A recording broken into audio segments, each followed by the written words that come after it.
Obrolan menarik, penuh hikmah dan kearifan lokal khas Urang Banua. Pandiran Baisukan, hanya di Pro 4 Suara Budaya Banjar.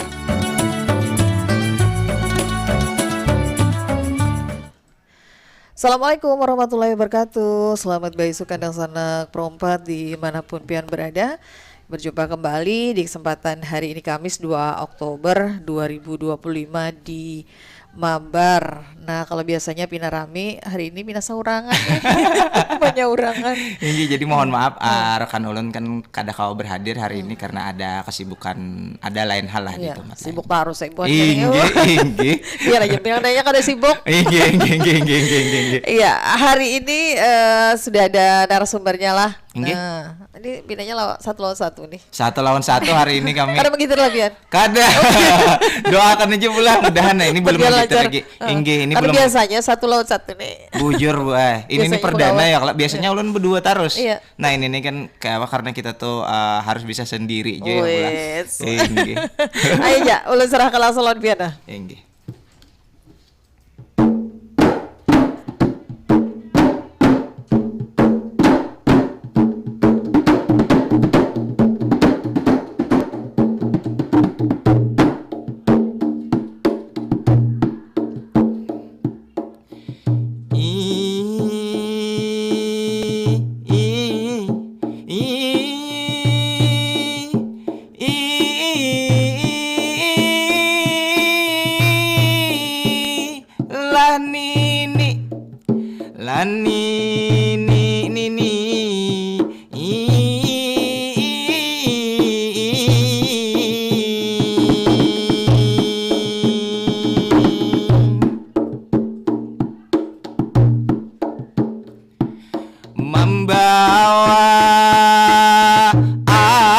Membawa melati.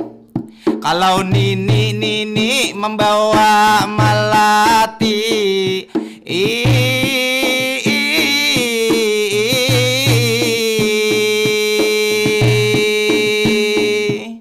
Diandak di atas papan. Diandak di atas papan berhambur berserakan.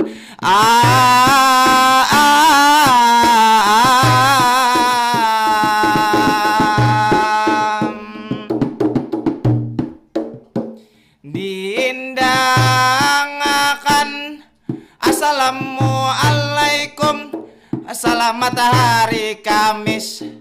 Seperti biasa di pagi-pagi walau di luar sedang gerimis, berjumpa dengan kami Madihin Bahabar, program yang selalu eksis sambil mengawani para pendengar barataan dimanapun pian bahabis. Baik nang di rumah pian sambil biris-biris, atau nang di jalan sambil menembus gerimis. Baik nang bersepeda motor atau nang di dalam mobil, atau juga duduk di bis, atau nang di pasar, atau nang sedang di kantor gawian tidak habis-habis. Kami Madihin membawakan Madihin Bahabar, sharing dialog sampai habis. Kalau banyak salah umpama, banyak luput kata, bercanda tipis-tipis, kami memohon ampun, kami meminta maaf, jangan sampai ada yang menangis. Bersama dengan ulun ini Bangaran Arif, nang orangnya lemah lembut seperti Ben Kimpis. Jua narasumber kita seorang gadis, ada Hana Hilda, nang orangnya bungas manis. Didengarakan dialog hari ini Madihin Bahabar, dengarkan sampai habis. Sebelum balai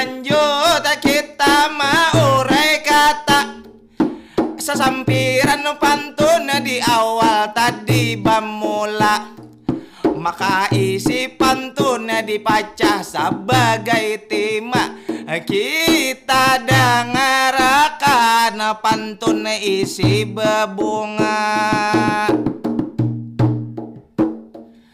Kalau nini itu membawa melati, di atas papan berhambur berserakan. Pada hari ini bersama Hana Hildayanti, dari narasi perempuan membahas tentang anti kekerasan.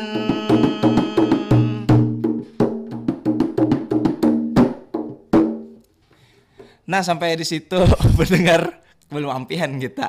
Dan walaupun hari ini kita sendirian aja, hostnya sendirian aja, tapi kita kada sendirian karena di sini ditemani oleh teman kami dari narasi perempuan, ada Hana Hildayanti. Halo, selamat pagi Bang Selamat Ari. pagi Hana, gimana kabarnya nih? Alhamdulillah baik, alhamdulillah sehat walafiat ya. Kalau Bang Arif sendiri gimana? Alhamdulillah baik juga, sehat walafiat, walaupun ada kesibukan dikit kan, suara agak serak-serak tapi kada apa-apa kita. Apalagi ini kita satu persatu ya. Satu lawan satu hari ini deep talk kita kayaknya. Iya, deep talk kita. Iya bener nih, kayaknya bukan sekedar dialog lagi lah kita, Iya. deep talk. Jadi untuk pendengar nih, fun fact-nya ya, kalau kita awal-awal bertemu kita pakai bahasa Inggris lah, Hana. Iya. Apakah kita bakal pakai 3 bahasa di 3 sini? bahasa hari ini. Tapi kayaknya kita pakai bahasa Indonesia aja supaya Siap. semuanya mengerti. Betul. Walaupun aku mohon maaf dulu nih Kak Hilda, bahasa Indonesia aku agak belepotan Nggak karena apa-apa, santai-santai. iya, biasanya kan bahasa-bahasa bahasa-bahasa lokal lah ya. Bahasa lokal, karena bahasa lokal di Kalimantan Selatan ini cukup banyak. Betul? Iya, dan ternyata bahasa Indonesia yang menjadi bahasa pemersatu kita. Betul. Ah. Ulun kawajo bahasa Banjar Kawa soalnya. Jawa bahasa Iya, Banjar lah. kawaja juga. Inggi. Jadi paham aja. Paham aja Inggi. Kesibukannya untuk akhir-akhir ini gimana nih? Akhir-akhir ini yang pasti pertama di perkuliahan ya, karena aku sendiri mahasiswa semester 7 nih sekarang. Terus juga selain itu di organisasi narasi perempuan ini tentunya, terus juga ada beberapa organisasi dan komunitas lainnya gitu sih. Kayak kita tergabung sama nih, kita di English Talk Club ya. Iya. Aku cari-cari temen juga yang bisa diajak bahasa Inggris kan. Iya. Ngomong-ngomong masalah narasi perempuan nih kan, kita awali dari sana dulu deh. Narasi perempuan itu sendiri organisasi kah atau komunitas, dan bergerak di bidang apa nih? Oke, jadi terima kasih banyak nih. Aku jelasin sedikit terkait narasi perempuan. Narasi perempuan itu sebenarnya base-nya adalah komunitas, yang mana komunitas kami itu adalah komunitas kolektif anak muda yang fokus isu utamanya adalah terkait isu perempuan. Dan tidak hanya itu, sebenarnya arah gerak kami sendiri itu kami juga mencakup terkait hak asasi manusia, terus hak dari kaum marginal, dan juga isu lingkungan dan juga isu anak begitu. Yang mana fokus kami itu adalah mengadvokasikan nih terkait bagaimana hak perempuan, hak kaum marginal, kemudian terkait hak asasi manusia begitu. Oh, dan narasi perempuan ini saat ini bergeraknya di mana nih? Apakah sekadar di Banjarmasin atau sampai keluar daerah juga?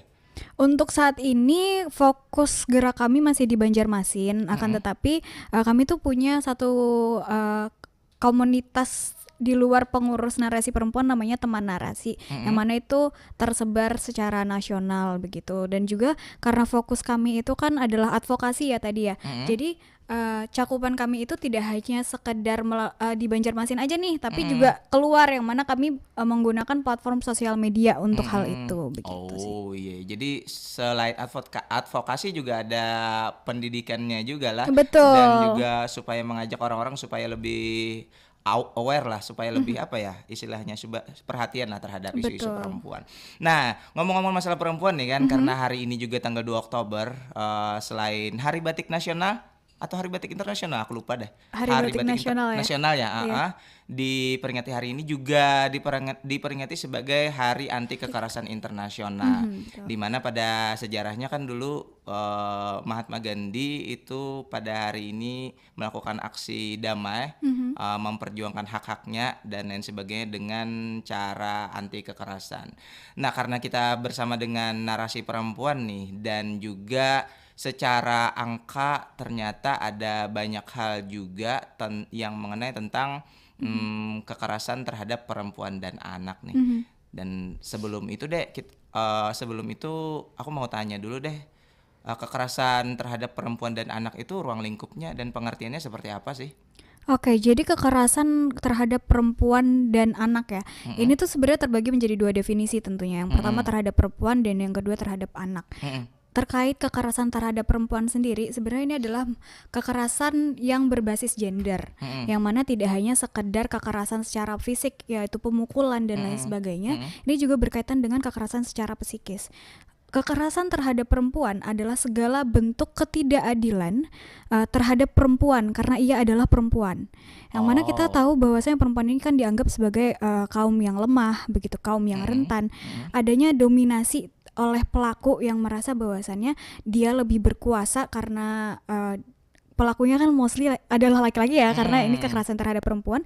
Jadi ada ketimpangan relasi nih antara pelaku dan korban. Yang mana korbannya dari perempuan. Karena ia perempuan dianggap lemah, jadi pelaku merasa bahwasannya ia memiliki kontrol terhadap perempuan. Begitu. Bentuknya tuh ada banyak, Bang. Ada yang misalnya yang terlihat jelas kan tadi seperti kekerasan fisik begitu, seperti memukul dan lain sebagainya. Kemudian ada juga yang bersifat seksual, misalnya kayak melakukan pelecehan atau pemerkosaan terhadap perempuan. Dan juga ada juga yang menyakiti batin atau secara emosional, secara psikis, misalnya melakukan pengancaman terhadap perempuan secara terus-menerus, melakukan penghinaan terhadap perempuan secara terus-menerus. Terus juga yang mengekang kebebasan. Contoh itu seperti perempuan dilarang untuk keluar rumah, dilarang untuk bekerja atau dibatasi kebebasannya. Jadi kekerasan terhadap perempuan itu sebenarnya bukan hanya sekedar kayak kita secara jelas melihat ada yang perempuan yang dipukul, oke itu masuk kekerasan. Sebenarnya lebih daripada itu. Bahkan sebagai contoh kayak ancaman aja nih, misal perempuan diancam, kamu jangan begini ya, nanti aku bunuh loh, kayak gitu-gitu misalnya. Itu juga merupakan salah satu bentuk kekerasan terhadap perempuan, yang mana pada intinya kekerasan terhadap perempuan ini adalah segala bentuk yang merendahkan dan menyakiti perempuan karena anggapan bahwa ia lebih lemah atau pantas diperlakukan seperti itu karena ia adalah perempuan. Begitu.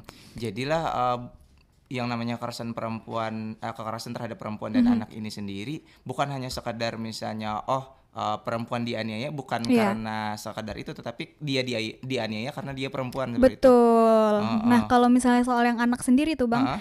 Jadi sederhananya nih, kalau kekerasan terhadap anak itu adalah segala perbuatan yang merusak dunia seorang anak. Contoh itu gini, Bang, kita menyakiti anak secara fisik maupun perasaan. Sama seperti tadi kita bisa memukul anak atau mungkin kita membanding-bandingkan anak. Kan banyak nih, Bang ya. Iya, kadang orang tua suka begitu. Tuh lihat tuh anaknya tetangga si A sudah berhasil lolos kejuaraan apa-apa gitu. Itu juga merupakan salah satu hal yang menyakiti hati seorang anak, dan itu juga bentuk kekerasan kepada anak secara psikis. Kemudian juga eksploitasi anak. Misalnya menjadikan anak untuk bahan konten sosial media, nah engagement ya. Iya, betul. Terus juga nyuruh anak, ayo kamu kerja dong gitu kan, kamu bisa nih berjualan gitu, misalnya menyuruh anak untuk bekerja. Yang mana kita lihat kan di Banjarmasin banyak banget tuh anak-anak kecil disuruh kerja, disuruh minta-minta atau bahkan disuruh jadi manusia silver ya. Itu juga merupakan bentuk eksploitasi terhadap anak, yang mana masuknya kekerasan terhadap anak. Selain itu juga penelantaran misalnya, yaitu tidak memenuhi kebutuhan pendidikan, sandang, pangan terhadap anak, yang mana itu kan merupakan kewajiban sebagai orang tua ya untuk memenuhi kebutuhan anak tersebut. Jadi kekerasan terhadap anak sendiri itu merupakan segala tindakan orang dewasa yang punya kuasa atas anak, yang beresiko menyakiti fisik, kemudian menyakiti mental dan merampas hak anak untuk tumbuh dengan aman dan bahagia. Begitu, Bang. Dan bahkan sempat ada di yang viral nih di Banjarmasin sendiri beberapa waktu yang lalu ada anak balita disewakan gitu. Iya tuh banyak banget kasus seperti itu ya.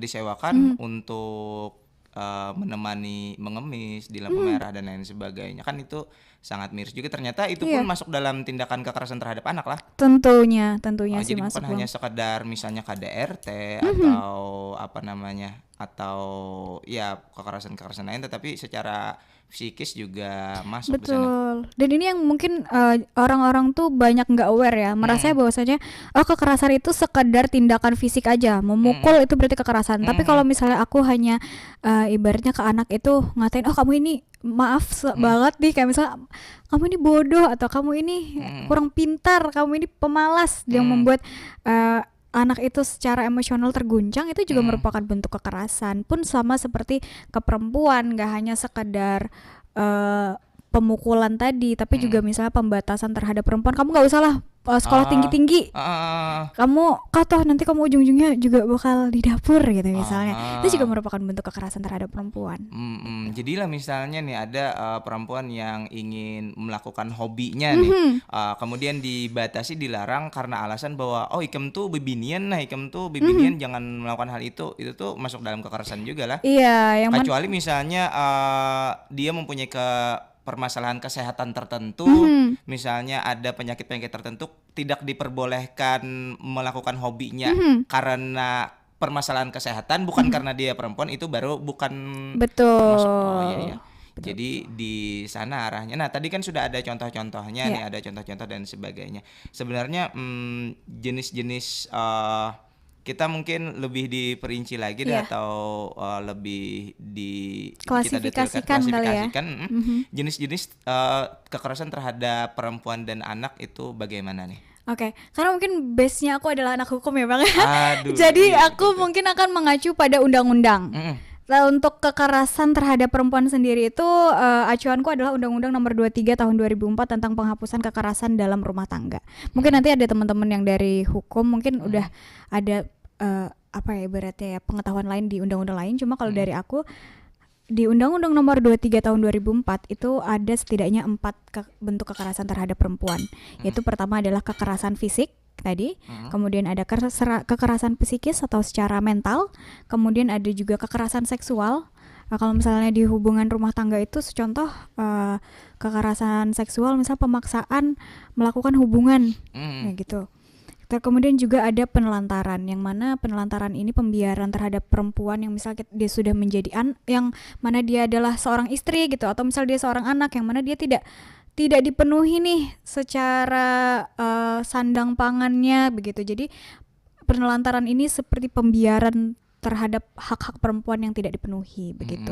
Kemudian juga untuk kekerasan terhadap anak ini Bang, aku mengacu pada Undang-Undang Nomor 35 Tahun 2014 tentang perubahan atas Undang-Undang Nomor 23 Tahun 2002 tentang perlindungan anak. Yang mana kekerasan terhadap anak ini ada banyak sekali Bang. Yang bisa aku sebutkan ya, yang pertama itu ada aborsi, kemudian memperlakukan anak secara diskriminatif, terutama anak-anak disabilitas. Kemudian juga perlakuan salah dan penelantaran. Kemudian juga ada kekerasan fisik, terus persetubuhan paksa, perbuatan cabul, penculikan, penjualan dan atau perdagangan anak.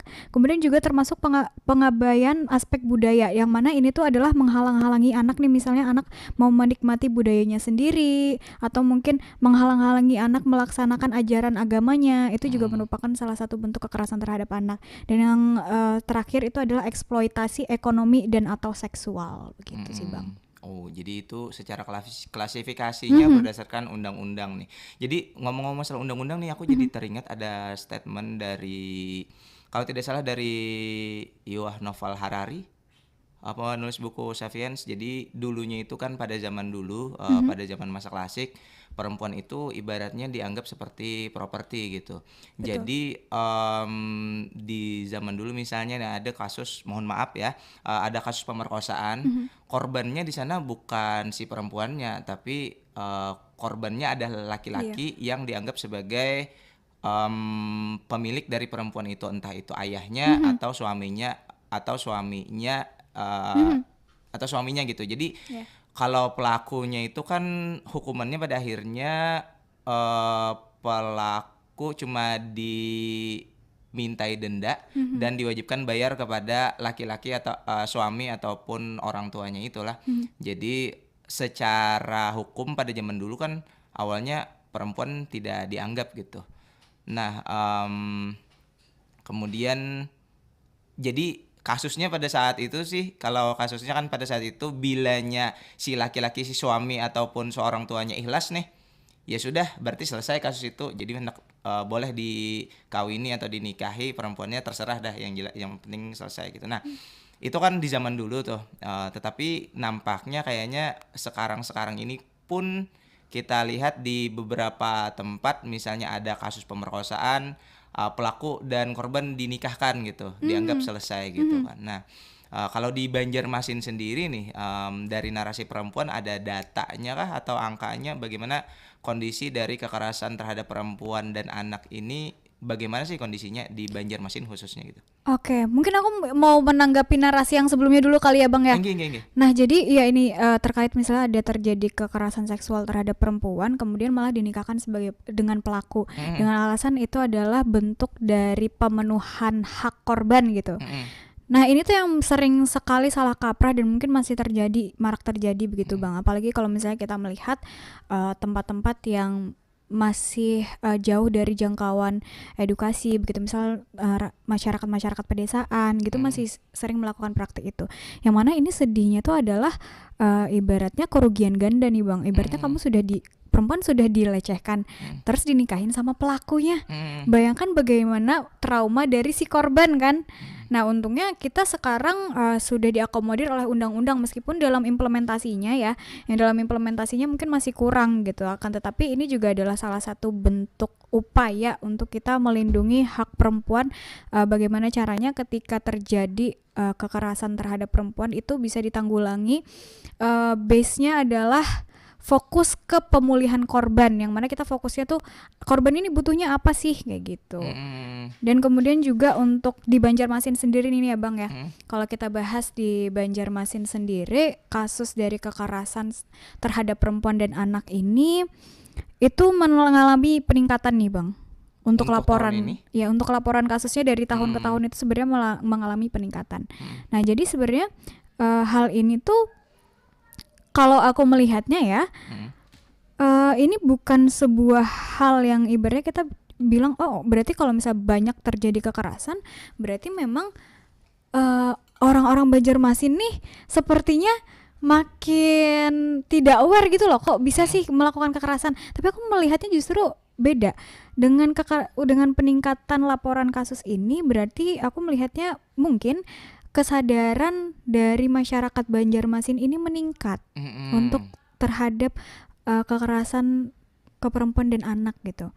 Yang mana tren peningkatan ini setidaknya tercermin jumlah laporan yang masuk ke lembaga terkait itu kan beberapa tahun terakhir ini memang meningkat. Terus juga menurut data dari Dinas Pemberdayaan Perempuan nih ya Bang ya, dari DP3A Kota Banjarmasin itu di tahun 2023 itu tercatat ada 157 kasus, yang kemudian pada tahun 2024 itu ada 175 kasus. Kemudian tren kenaikan ini tuh terus berlanjut nih Bang. Bahkan yang di tahun 2025 ini aja, ini kan belum akhir tahun ya. Baru tapi Oktober nih. Iya, terhitung dari Agustus aja tuh sudah tercatat ada 124 kasus. Jadi dari bulan kemarin-kemarinnya lagi ya. Nah, karena kasus kekerasan seksual ya ini jadi salah ngomongnya. Jadi kasus kekerasan terhadap perempuan dan anak ini tuh merupakan fenomena gunung es sebenarnya Bang. Yang mana banyak kasus yang terjadi tapi yang dilaporkan itu tidak sebanyak itu.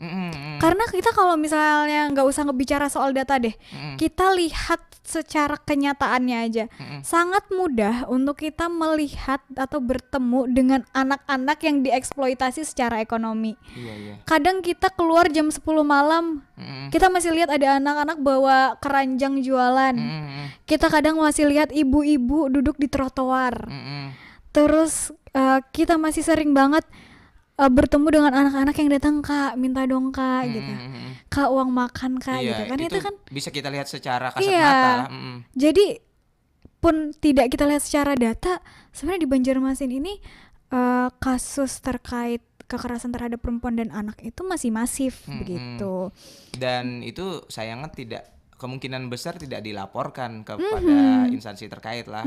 Jadi secara data boleh dibilang walaupun trennya naik, tetapi itu tidak semuanya dilaporkan. Tetapi kayaknya aku membaca optimisme, ada sedikit rasa optimis lah, karena semakin kesini orang-orang semakin peduli lah terhadap kasus-kasus seperti ini. Dan kayaknya kita ada jeda sejenak karena pembahasan kita agak berat nih hari ini. Dan silahkan kita rehat sejenak. Kami percaya bahwa setiap hasil yang kami ciptakan adalah komitmen dari tanggung jawab kami menjawab aspirasi masyarakat dari berbagai lapisan. Perubahan menuju masa depan yang lebih baik, menciptakan mimpi menjadi kenyataan, dan memberikan solusi untuk kemudahan. RRI merupakan sosok lembaga penyiaran publik pertama di Indonesia yang hadir dalam berbagai lapisan masyarakat dari Sabang hingga Merauke. Tidak pernah lelah menampung aspirasi masyarakat dari segala pelosok daerah. RRI memberikan kemudahan dalam bertukar pikir, kreativitas, serta membuka peluang keterbukaan pendapat lintas generasi. Dengan kekuatan daya siar, kami pancarkan segala bentuk informasi dan keindahan Indonesia ke segala penjuru dunia. Mewujudkan Indonesia bersatu, berdaulat, rakyat sejahtera, Indonesia maju.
Suara Budaya Banjar.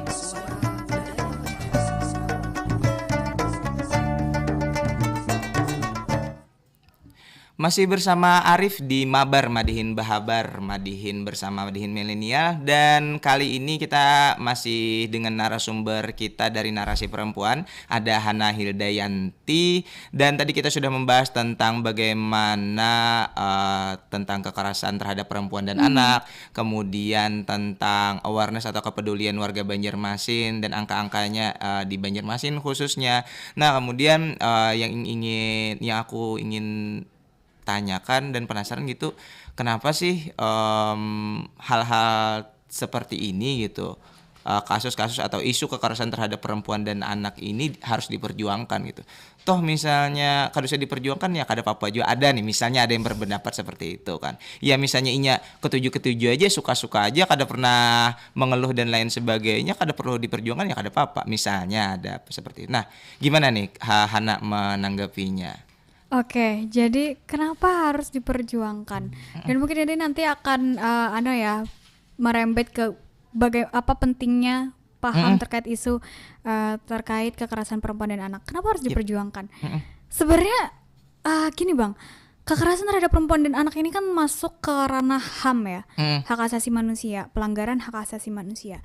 Yang mana ini masuknya ke ranah hukum publik, ketertiban umum gitu Bang.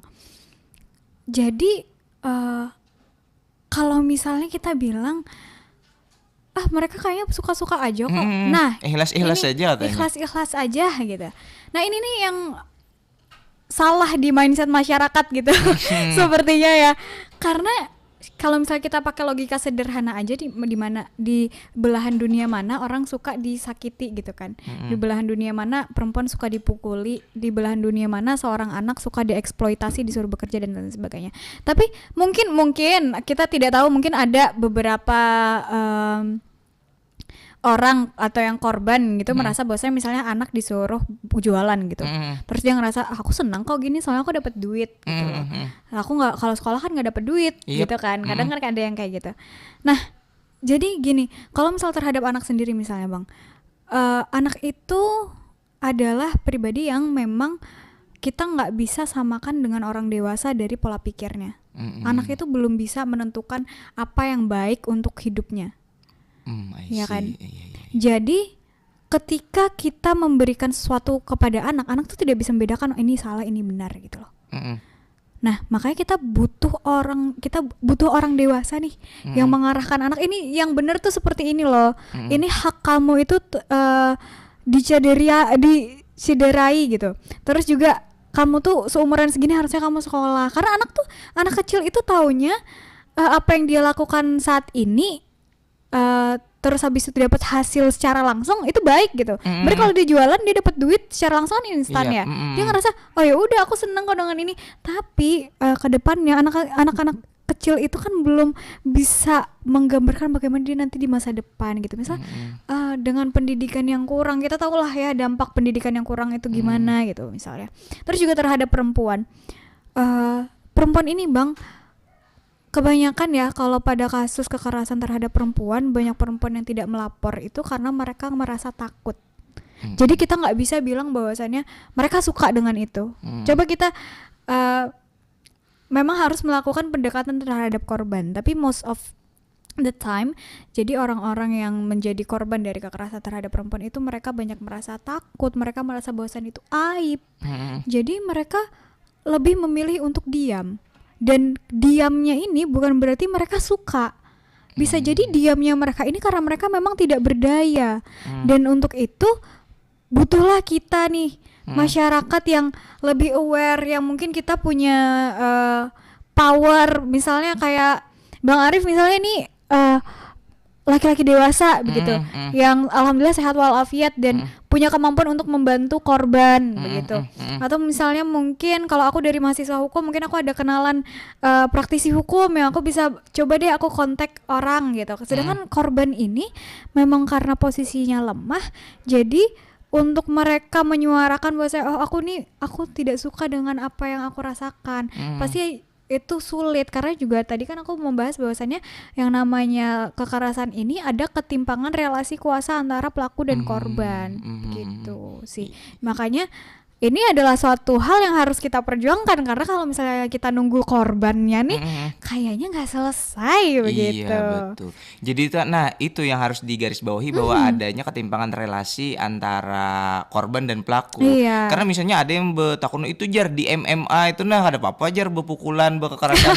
Kan di sana tuh setara ya loh. Betul. Ada wasitnya setara, beda timbangannya sama gitu. Jadi di situ yang harus digarisbawahi ada relasi kuasa, ada ketimpangan di sana antara pelaku dan korban.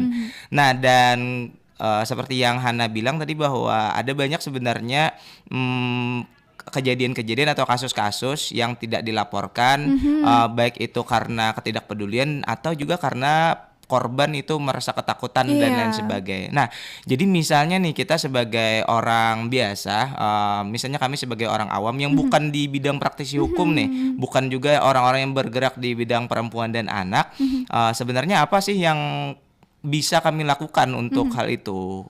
Jika kita melihat kasus ini, isu ini, apa sih yang harus kami lakukan gitu?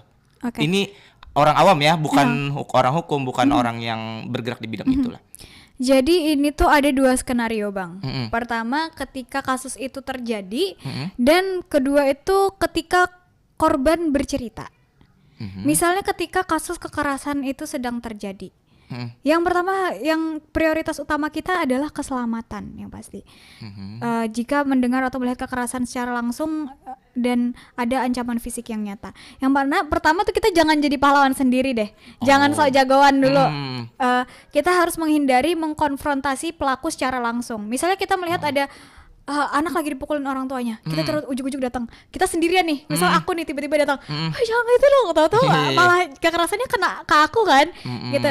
Jadi lebih baik kita menghindari konfrontasi pelaku secara langsung dan coba untuk fokusnya ke korbannya aja gitu loh, dan juga keselamatan diri kita juga begitu. Yang kedua itu adalah kita bisa menghubungi nih Bang pihak berwenang. Karena kalau misalnya ya kan tadi kalau kita sendiri apalagi kita orang awam, kalau misalnya pelaku ini adalah orang yang mungkin secara fisiknya lebih kuat dari kita, kayaknya kita tidak bisa nih kalau kita mau melawan sendiri. Jadi makanya segera hubungi pihak berwenang. Kalau misalnya yang dari aku cari itu ya di Banjarmasin itu sendiri tuh ada call center 112 ya, layanan darurat Banjarmasin gitu. Terus juga kita bisa menghubungi ke pihak kepolisian begitu. Jadi orang-orang yang kita rasa mereka punya kewenangan atas itu dan juga mereka mampu untuk membantu kita. Dan yang kedua itu skenario misalnya kita mengetahuinya dari korban yang bercerita. Nah, ini tuh sebenarnya situasi yang paling umum Bang. Kalau misalnya korban yang bercerita langsung ke kita, maka yang perlu kita lakukan adalah pertama dengarkan dengan empati dan percaya. Ini penting banget karena kalau misalnya kita mendengarkan cerita korban terus kita sudah yang langsung gampang kayak itu. Nah, itu ada apa ya namanya, dari korban itu pasti akan merasa nggak ada keberpihakan nih dari orang lain, kayak aku sendiri, dan itu juga akan memperkeruh kondisi dari korban. Maka ketika korban itu bercerita, hal pertama yang dibutuhkan oleh korban itu kan adalah didengarkan dengan empati. Kita bisa menggunakan kalimat-kalimat afirmasi juga seperti terima kasih ya sudah bercerita ke aku, dan kita tawarkan bantuan juga untuk ke korban, karena yang tahu dan yang paling paham apa yang dia butuhkan kan itu kalau dari sisi korban ya korban sendiri kan. Jadi kita bisa tawarkan bantuan ke korban, mendengarkan dengan empati, dan juga jangan victim blaming. Ada nih misalnya korban cerita, aku nih hanya dipukuli suamiku, kayaknya sarik oleh jar, masakanku kada nyaman kemasinan jar gitu. Terus habis itu kita yang dengerin malah ngomong, kamu gak ada kamu bemasak kayak apa, wajar aja kamu dipukuli. Nah itu kan jadi memperkeruh kondisi korban juga kan secara mental, yang makanya kenapa kasusnya makin banyak yang tidak melapor. Kenapa korban itu cenderung tidak melapor, karena banyak masyarakat tuh yang sering victim blaming begitu. Kemudian yang tadi tawarkan dukungan Jadi kita tuh menawarkan dukungan aja, bukan mengambil alih, bukan yang kayak wah ini aku misalnya kekerasan terhadap perempuan nih, ada perempuan yang disakiti sama suami, aku langsung mau take over nih, aku aja maju melawankan gitu. Itu enggak ya, tapi kita lebih kayak tawarkan ke korban apa yang kamu butuhkan begitu. Kemudian juga kita bisa arahkan korban ke lembaga swadaya masyarakat yang memang mumpuni, atau kita bisa bawa korban ke bantuan profesional begitu. Kemudian juga kita harus menjaga kerahasiaan. Nah ini nih yang mungkin sering kelewat dari orang-orang. Yang mana cerita dari korban itu kan untuk bercerita pasti perlu keberanian dulu kan. Ketika dia berani bercerita ke kita, berarti dia memiliki kepercayaan yang besar ke kita. Nah kepercayaan itu harus kita jaga nih. Cerita korban itu harus kita simpan ke diri kita sendiri aja, jangan malah dijadikan bahan gosip gitu kan. Atau misalnya kayak diceritakan ke yang lain. Cukup ceritakanlah ke orang yang memang bisa membantu. Misalnya kita korban bercerita ke kita, terus kita menceritakan itu ke pihak lembaga bantuan hukum. Nah itu kan nggak apa-apa nih. Tapi kalau misalnya kerahasiaan korban ini malah kita sebarkan ke orang-orang umum yang memang tidak memiliki kepentingan, nah itu sebaiknya dihindari. Kemudian juga tadi Bang, arahkan ke layanan profesional, karena memang kita tuh nggak harus menjadi ahli hukum dulu baru bisa bantu korban secara hukum. Kita juga nggak perlu jadi psikolog dulu untuk bisa ngebantu korban secara psikologisnya gitu. Kita bisa bantu arahkan korban untuk menuju layanan profesional. Misalnya ketika korban bercerita terus ternyata dia bilang, oh aku nih tertekan secara psikologis, aku merasa seperti ini. Oh ya, mau nggak ini aku bawa kamu ke psikolog, mungkin itu bisa membantu untuk memulihkan keadaan kamu secara psikologis. Atau mungkin aku merasa takut, aku merasa terancam dengan pelaku ini, yang mana aku merasa keamananku ini tidak terjamin, maka kita bisa arahkan korban misal ke LBH, atau kita bisa coba lapor ke aparat penegak hukum. Kita cukup mendampingi korban aja gitu, tidak perlu kita menjadi si profesionalnya itu tadi. Begitu sih Bang. Jadi kan memang ada beberapa pengalaman sih dari aku pribadi gitu. Aku mengetahui nih bahwa si A misalnya pernah dilecehkan, kemudian aku tahu pelakunya, aku tahu korbannya siapa gitu. Tetapi karena korbannya tidak mau bercerita lebih lanjut, itu disimpan sendiri aja. Cuma sekadar ditandai bahwa orang itu bermasalah lah, si pelaku itu bermasalah. Nah kita kan nggak bisa juga ujuk-ujuk memaksa korban untuk melapor gitu, karena alasan si korban untuk enggan melapor ini sendiri juga cukup beralasan, karena misalnya ketika kita sudah mendengarkan dan berempati gitu, ternyata misalnya menurut dia tidak percaya juga terhadap lembaga dan instansi gitu, misalnya karena misalnya kalau dia melaporkan misalnya ke instansi terkait, bakal ditanyain macam-macam nih, rahasianya bakal dibongkar dan lain sebagainya, dan dia tidak nyaman dengan hal itu. Apalagi misalnya instansi-instansi penegak hukum kan masih banyak yang laki-laki tuh.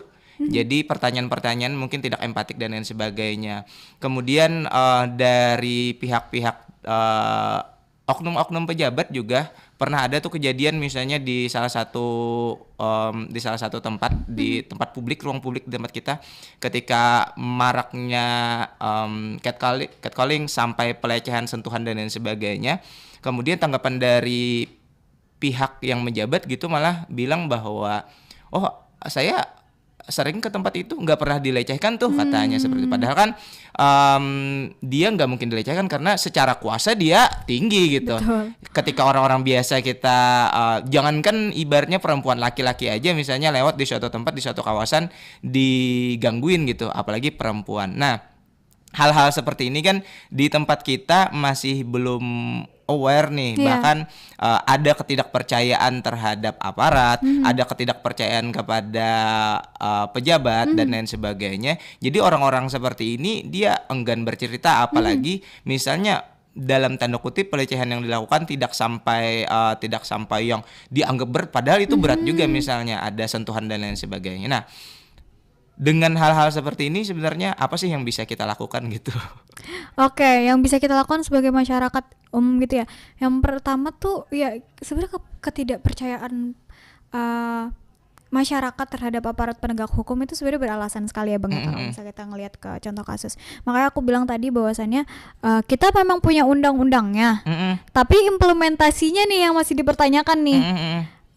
Pun misalnya kasus kekerasan terhadap perempuan ini Bang, kalau misalnya karena aku bergeraknya di narasi perempuan ya, jadi untuk kita menjadi pendamping bagi korban itu pun sulit sekali. Pertama juga ya tadi misalnya ada ketimpangan kuasa, terus nanti bagaimana pembuktian, terus nanti itu juga bagaimana psikologis korban, karena ini serba salah banget Bang. Jadi untuk kita masyarakat awam, yang pertama yang pasti kita kayak misalnya kita berdua nih Bang, kita kan bukan aparat penegak hukum ya. Jadi yang perlu kita lakukan yang pasti dari diri kita sendiri tuh harus punya kesadaran gitu loh. Karena kalau misalnya kita ini tidak punya kesadaran, kita tidak bisa menciptakan lingkungan masyarakat yang aman bagi korban. Nah ini mungkin aku balik ke yang tadi ya Bang ya. Yang tadi mungkin belum aku singgung sedikit yang tentang pentingnya sadar isu kekerasan perempuan dan anak. Jadi kenapa sih kok kita tuh harus punya pemahaman terkait itu? Yang pertama, ini bisa memutus rantai kekerasan. Kenapa? Karena gini, ketika misal seorang anak dia menjadi korban ataupun dia menjadi saksi dari kekerasan itu, mereka tuh beresiko memiliki kecenderungan untuk menjadi pelaku juga di masa depan. Oh iya.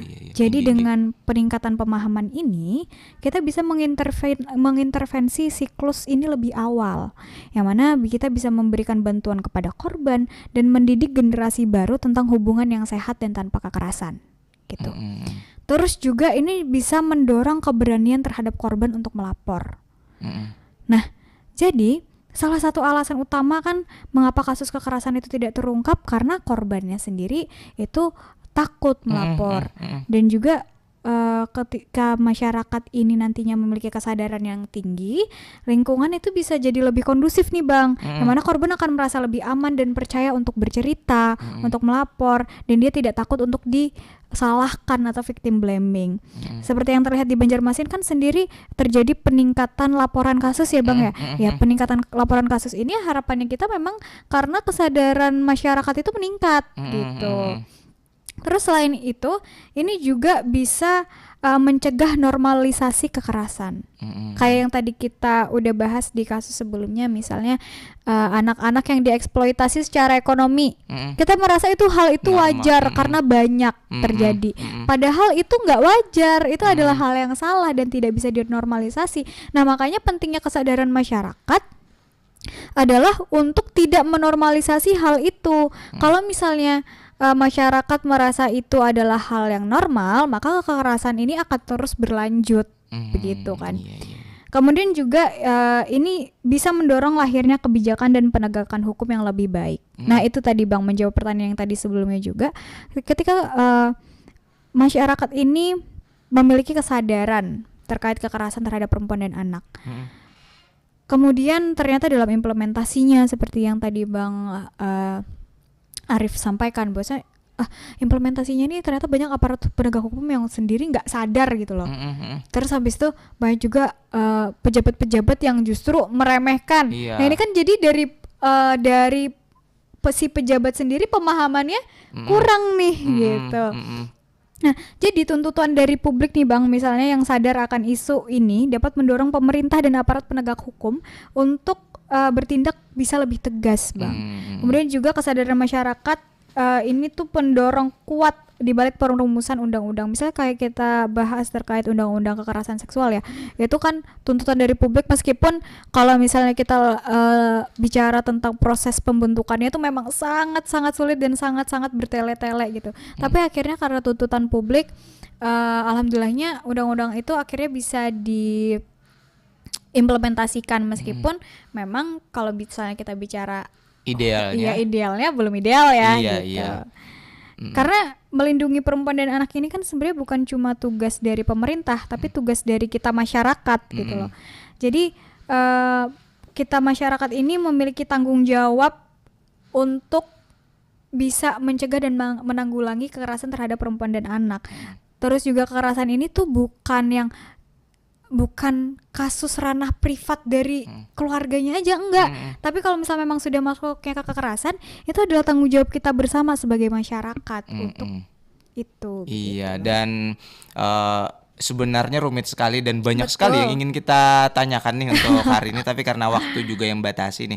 Dan tadi kan adanya kita mengamini lah adanya ketidakpercayaan publik terhadap instansi-instansi terkait, dan mungkin apakah dari narasi perempuan itu sendiri bisa membantu mengadvokasi dan lain sebagainya. Dan misalnya nih ingin menghubungi narasi perempuan atau menemui narasi perempuan, kemana nih caranya? Oke, jadi narasi perempuan sendiri ini kami sebenarnya adalah komunitas akar rumput, Bang, yang mana kami memang belum berbadan hukum begitu. Jadi kalau dari narasi perempuan, misalnya ada laporan masuk ke narasi perempuan yang alhamdulillah kami tuh ini sedang berjejaring, coba berjejaring dengan lembaga bantuan hukum, dan juga kami juga mencoba berjejaring dengan DPA3 itu deh. Iya. Sorry ya kalau salah sebut Saya ya. juga lupa. Ya. Pikirnya karena agak ada ya. Jadi kalau misalnya teman-teman atau mungkin masyarakat mau melaporkan narasi perempuan, kami mungkin kayaknya mohon maaf belum bisa mengakomodir untuk pendampingan dan juga untuk pemulihan korban gitu. Cuma kalau memang ada jadi beberapa waktu tuh Bang sebenarnya banyak orang juga melakukan pelaporan ke narasi perempuan. Cuma kalau dari kami memang kami hanya cukup mengarahkan aja. Oke, dari laporan ini nanti kita coba kontak ini ya, begitu Bang. Kemudian kalau orang mau menghubungi narasi perempuan sendiri, jadi buat orang-orang yang belum berjejaring nih dengan narasi perempuan, misalnya kalau Bang Arif kan udah ke kontak ke aku nih, jadi udah lebih mudah. Nah kalau untuk teman-teman yang mungkin belum berjejaring, itu bisa kontaknya satu pintu melalui akun Instagram @narasi_perempuan, gitu Bang. Terima kasih Kak Hana, masih banyak list pertanyaan kita lah, tetapi mudah-mudahan obrolan kita, sharing-sharing kita hari ini bisa bermanfaat dan bisa menjadikan inspirasi dan juga bisa memperbaiki keadaan lah gitu. Amin. Ampar-ampar pisangku belum masak, masak sabigi dihurung bari-bari. Sampai di sini madihin kami bamandak, kalau banyak salah hilaf mudahan maaf diberi ilahi. Awam besatop langsung batahan.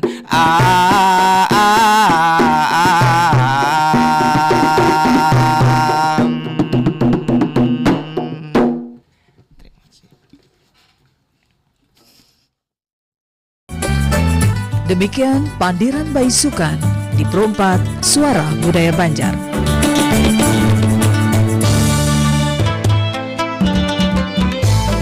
Jangan kada ingat, dengarkan terus 87,7 dan 105,9 FM.